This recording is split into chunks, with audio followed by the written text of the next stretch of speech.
भगवान उसी को मिलते हैं, सो डाल दो सुमन। सखी ने कहा फिर वही बात की बहन, आपने कैसे डाले हम सुमन? कहा सुमन माने सुंदर अंतःकरण भी है और प्रेम का पर्याय सुमन माने पुष्प भी होता है ना, पुष्प। तो कहा पुष्प डाल दो, और जैसे कहा पुष्प डाल दो, सखियां बेचारी दौड़ी दौड़ी गई, अपनी अपनी वाटिका से पुष्पों को तोड़ा, भक्तवती देवियों ने टोकरी में रखा और ले आई वहां जहाँ ठाकुर के ऊपर पुष्पों की बरसात करना चाहती हैं। और जब भगवान के कोमल कोमल गुलाबी गुलाबी चरणों को देखा तो मिथिलानियों ने पुष्पों को बरसाने का फैसला बदल दिया। मिथिलानियों ने कहा हम पुष्प नहीं बरसाएंगी ठाकुर के ऊपर। क्यों? कहा जब भगवान के चरण इतने कोमल हैं तो भगवान का मुख कमल कितना कोमल नहीं होगा। कहीं हम पुष्प बरसाएं अपने निजी स्वार्थ के लिए, भगवान का दर्शन पाने के लिए, और हमारे स्वार्थ की तो पूर्ति हो जाए, लेकिन हमारे ठाकुर को वो पुष्प गड़ जाए कपोलों में तो अपराध लगेगा। हम भगवान को कष्ट नहीं देना चाहती हैं। अच्छा, भगवान के चरण बहुत कोमल हैं? कहा हाँ, इतने गुलाबी चरण हैं ठाकुर के, इतने गुलाबी चरण हैं कि जिस समय मिथिला में भगवान के चरणों में महावर लगा रही थी नायन, विवाह में महावर लगाया जाता ना, तो नायन महावर लगा रही थी। देखो भाई, यहाँ कोई नायन बैठी हो तो बुरा नहीं मानेंगी, क्योंकि ये भी बड़े सौभाग्य की बात है, ये रस्म सबको करने को नहीं मिलती। तो आज मिथिलानियों के बीच में जैसे ठाकुर के चरणों में नायन ने महावर लगाया, इत्तेफाक से किसी ने बीच में बुला दिया, और जैसे बुलाया तो वो बेचारी ठाकुर के एक चरण में महावर लगाकर दूसरा चरण बिना महावर के छोड़ के चली गई। और जैसे दौड़ी दौड़ी गई, उस कार्य को पूर्ण किया जिसके कार्य के लिए बुलाया गया था, और फिर लौटकर आई।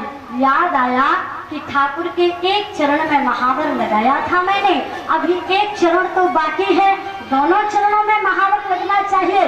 सो दौड़ी दौड़ी आई और बोली प्रभु अभी दूसरा चरण बाकी है महावर लगाने के लिए।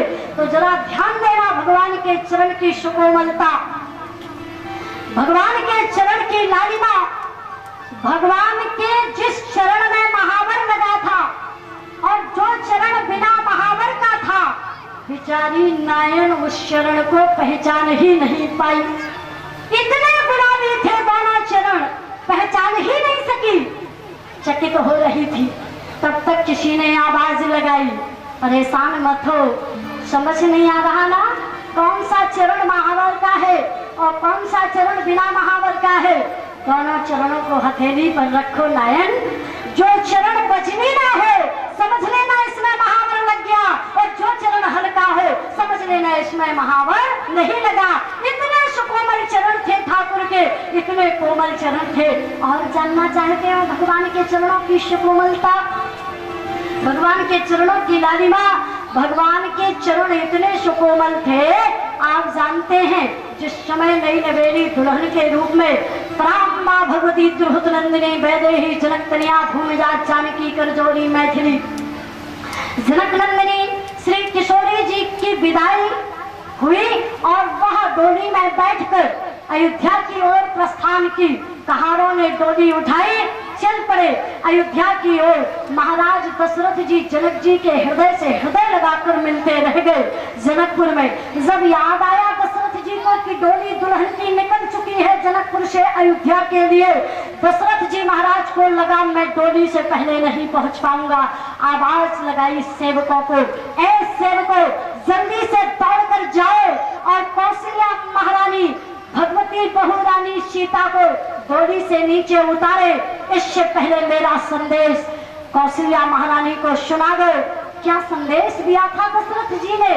दशरथ जी ने कहा था सेवकों जाकर के कह देना कौशल्या महारानी से बहु सुकुमार सुकोमल जानकी को डोली से नीचे उतारने से पहले मार्ग को सुकोमल बनाने सेवक भागे भागे गए। सेवक अयोध्या पहुंचे। इससे पहले अयोध्या के महल के दरवाजे पर डोली पहुंच चुकी थी। बहू रानी सीता को सास महारानी कौशल्या डोली से महल के दरवाजे पर उतारने ही जा रही थी कि तब तक सेवक पहुंच गए और सेवकों ने आवाज लगा दी, और महारानी कौशल्या सावधान। महारानी